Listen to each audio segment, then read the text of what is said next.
Have you ever scrolled through your Instagram feed and instead of feeling connected, felt a pang of inadequacy?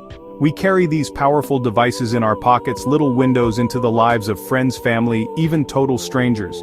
They promise connection, inspiration, entertainment. Yet for many, this constant stream of curated content has become a source of silent struggle. We are more connected than any generation before us, but we are also reporting higher levels of loneliness and mental distress. This paradox lies at the very heart of our modern relationship with social media. This isn't just a feeling, it's a documented phenomenon. The millennial generation, those who came of age as social media blossomed, is at the forefront of this mental health crisis. We were the early adopters, but we are also the canaries in the coal mine. The tools designed to bring us closer together seem to be driving a wedge between our online personas and our authentic selves. The statistics are telling a story that we can no longer ignore. Rates of anxiety and depression among millennials and the younger iGen have been climbing at an alarming rate over the past decade. This increase coincides almost perfectly with the rise of the smartphone and the explosion of social media platforms into the mainstream. Before 2012, rates of major depression among teens and young adults were relatively stable. After that point, they began to skyrocket. This is not a coincidence. It is a correlation so strong that it demands our immediate and sustained attention. We are witnessing a generation grappling with a level of mental distress that is historically unprecedented. Research from around the globe confirms this troubling trend. A landmark 2017 report from the UK's Royal Society for Public Health titled How Status of Mind surveyed young people and ranked Instagram as the worst social media platform for mental health and well-being. The study directly linked its use to high levels of anxiety, depression, bullying, and FOMO, the fear of missing out. Instagram operates on a simple but powerful principle: show, don't tell. This emphasis on the visual makes it an incredibly effective tool for comparison. We are not just reading about someone's amazing vacation, we are seeing a carousel of perfectly filtered, sun-drenched photos. We are not just hearing that a friend got a promotion, we are seeing the celebratory dinner at a fancy restaurant. We are constantly consuming the highlight reels of hundreds of other people, then subconsciously comparing them to the full, unedited, behind-the-scenes of our own lives. It is an unfair comparison we are destined to lose. This constant comparison chips away at our self-esteem. When bombarded with images of perfect bodies, luxurious lifestyles, flawless relationships, it's natural to start questioning our own. The human brain is wired to assess social status and fit in, but Instagram puts that instinct into overdrive.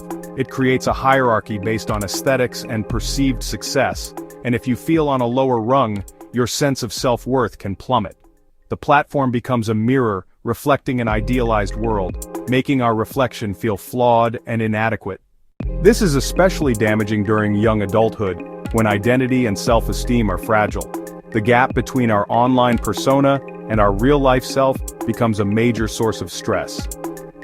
On Instagram, we are encouraged to be the best version of ourselves. That often translates to a highly curated, edited, often fictionalized version.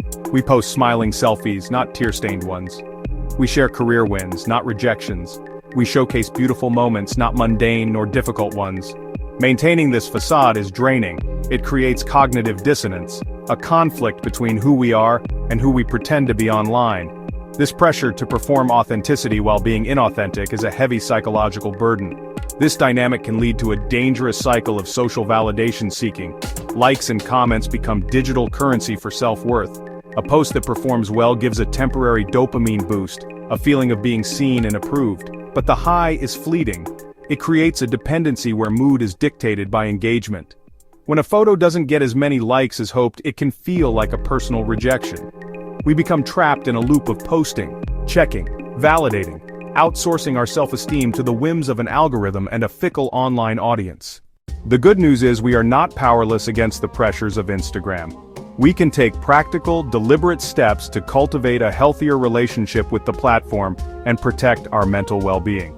The first step is a digital declutter. Go through the accounts you follow and be ruthless. Unfollow accounts that consistently make you feel bad. Influencers, celebrities, friends. Curate your feed for genuine inspiration, joy, and connection, not comparison and self-doubt. Fill it with artists you admire, hobbies you enjoy, people who share realistic, uplifting content. Next, set boundaries with the app. The infinite scroll is designed to keep you hooked. Break the cycle, turn off non-essential notifications, set time limits in your phone settings and stick to them.